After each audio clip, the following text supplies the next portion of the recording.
So, with casting, how did you find our heroine? A smart, sharp heroine. Or, she's got a reason to be tough. Can I hear it from Sharni's perspective? I mean, that'd be more interesting. What's your version of that story? That was the first time I just saw the film. So, because Adam and Simon just finished it like 2 days ago.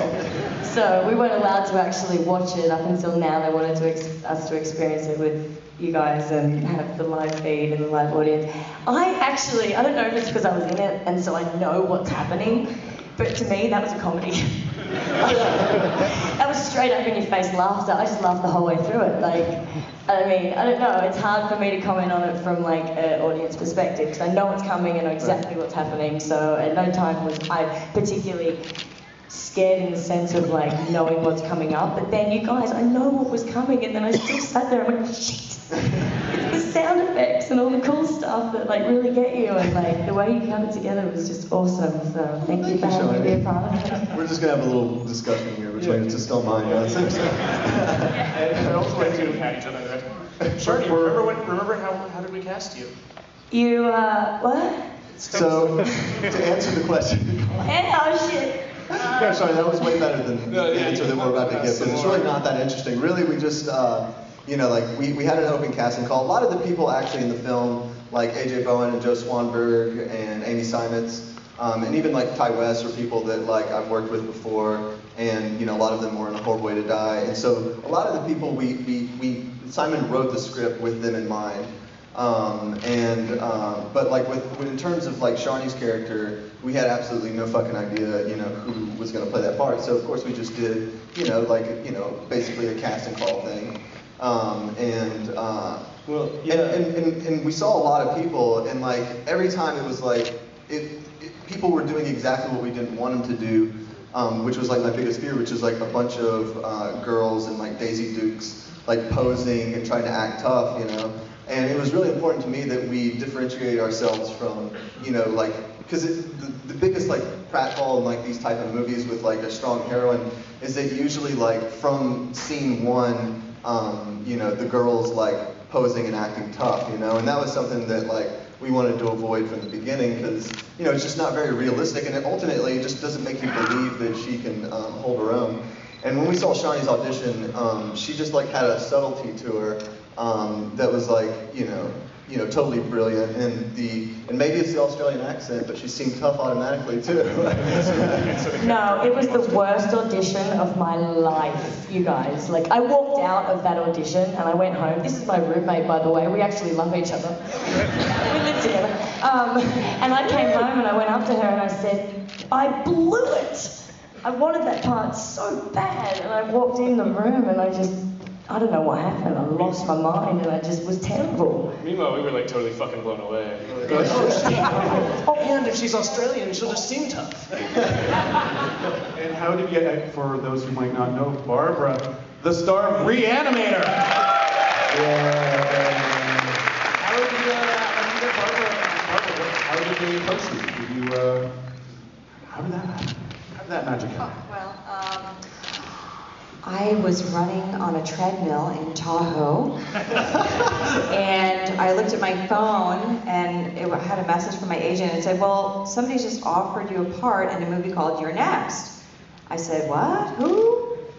I'm sort of in retirement. And he's like, well, if you want to make a movie, they want to hire you. I said, well, to play what part? They said, to play the mom of this movie, and it's a home invasion movie, blah, blah, blah. And I said, well, how old are my children? And I said, well, let me look it up on IMDb.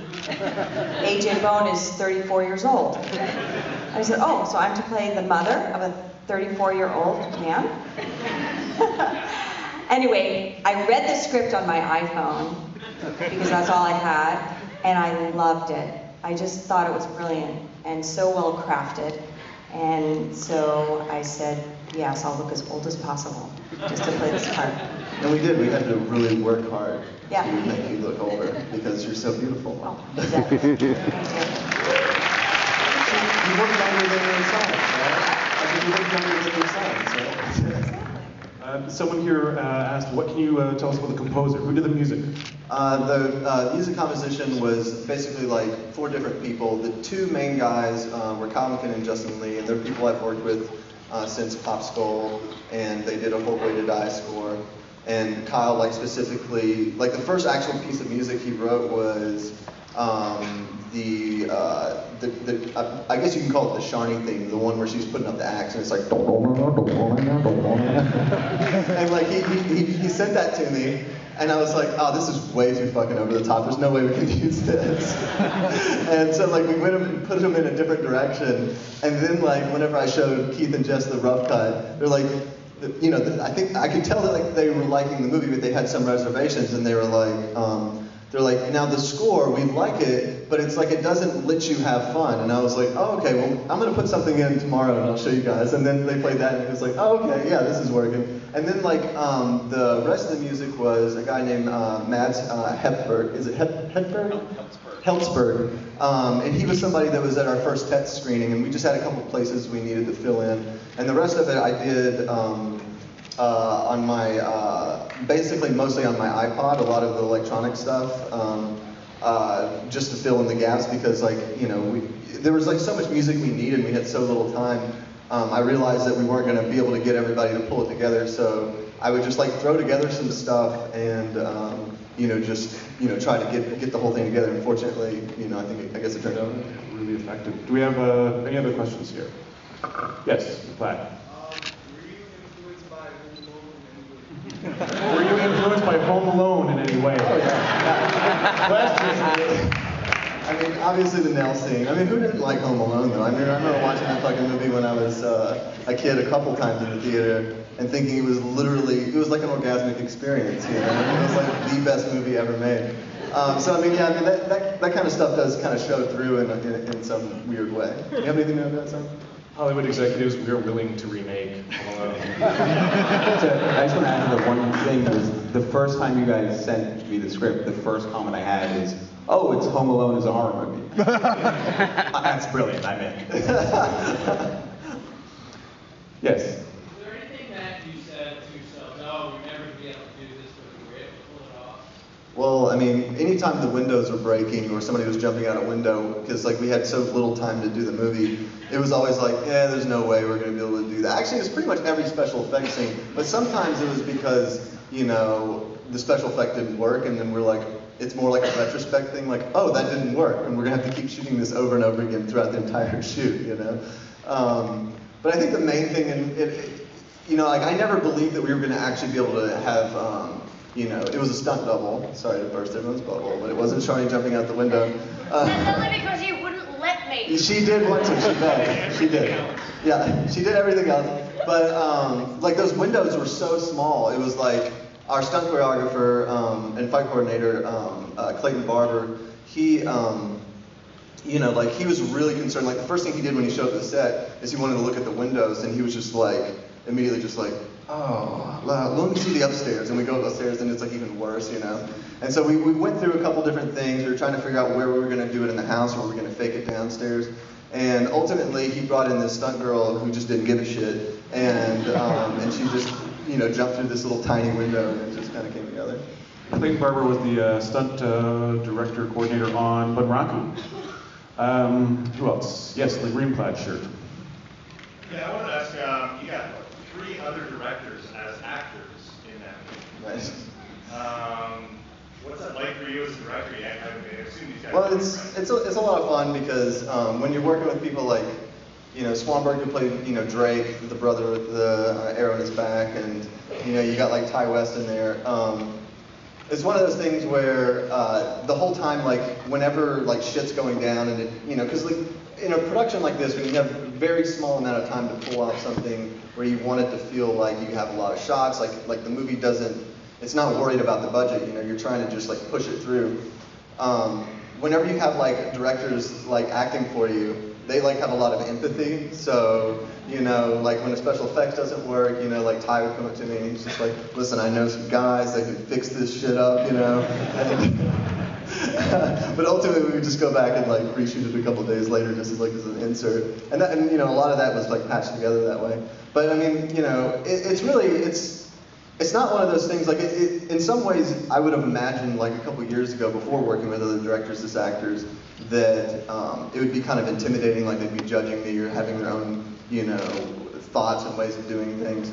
But Joe Swanberg, who I've worked with a lot, I've DP'd for him over the years and stuff. He does this a lot, and he just kind of opened that, you know, door to me, you know, in terms of, you know, making that work. And in a way, it just brings like a whole nother life to it, because he is approaching it from a directing standpoint and an acting standpoint, so he knows kind of like, you know, where the bullshit is, what works, what doesn't, blah, blah, blah. And we've got time for one more question here. Up in the balcony, waving furiously. Yes? For AJ's character, you make him a villain turned hero in Horrible Way to Die, but here you flip it on us and you do the hero turned bad guy. Did you really, really need him to do that, or was that just like James casting? No, it was basically like Simon wrote the script and he had this big monologue, and he's like, who do we know that can do this? And we're like, well, AJ had a big monologue at the end of A Horrible Way to Die. Why don't we have him do this character? And it was kind of tailored for AJ from the beginning, because we knew his kind of style and his approach, and he kind of did it exactly the way we wanted it to, so. Yeah, no, it was 100% written for AJ, because, eventually I'm going to have to stop writing scripts where AJ Bowen comes out in a twist ending and explains the entire plot. But not yet. So no, it was written for him, and he did that. He did that like 4-page monologue. It was like a Tony Jaa scene or something. He just did it in like one single take. It's just like we were just kind of like, who else do we know who's like kind of funny like this? And he's actually heartbroken not to be here because he just started shooting a new film. Yeah. So he's on location in Atlanta doing some science fiction thing. We don't know. Whatever. And this is my last question. What is your actual next project? What are you guys working on next? I guess things right now are kind of secret, but if you watch the film, you can kind of see that there's a sort of transition, hopefully, into doing something more action-oriented, you know? So I'll just leave it at that. The great thing is there's been a meeting of minds. We had dinner last night with the director and guys from The Raid. Who are right here, the director and actors of The Raid, and I believe the directors of Inside and Livid. I don't know if they're still here or not. But thank you very much. Thank you all. And tomorrow night, of course, we have the return of the directors of Inside with Livid. French tour, chills, and more stuff to come. Tell your friends there's repeat screenings of all these films. And be sure to follow us on Twitter at MMadnessTIFF. Thank you very much. And remember, vote